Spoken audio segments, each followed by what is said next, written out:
Wall is coming up about 5.5-6 feet, and from the ground level there is plinth as well. Then there is the Blackwater pit, and whatever is coming out of it is getting sieved there. It might rain tomorrow, so it's good to sieve and keep so that you have a lot of soil and it will get wet as well. Same time, that's happening parallelly here. More sieving happening down there.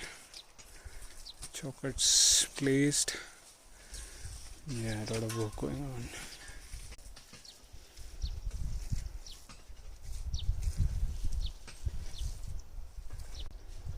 There's my friend Sinu lying in the shade,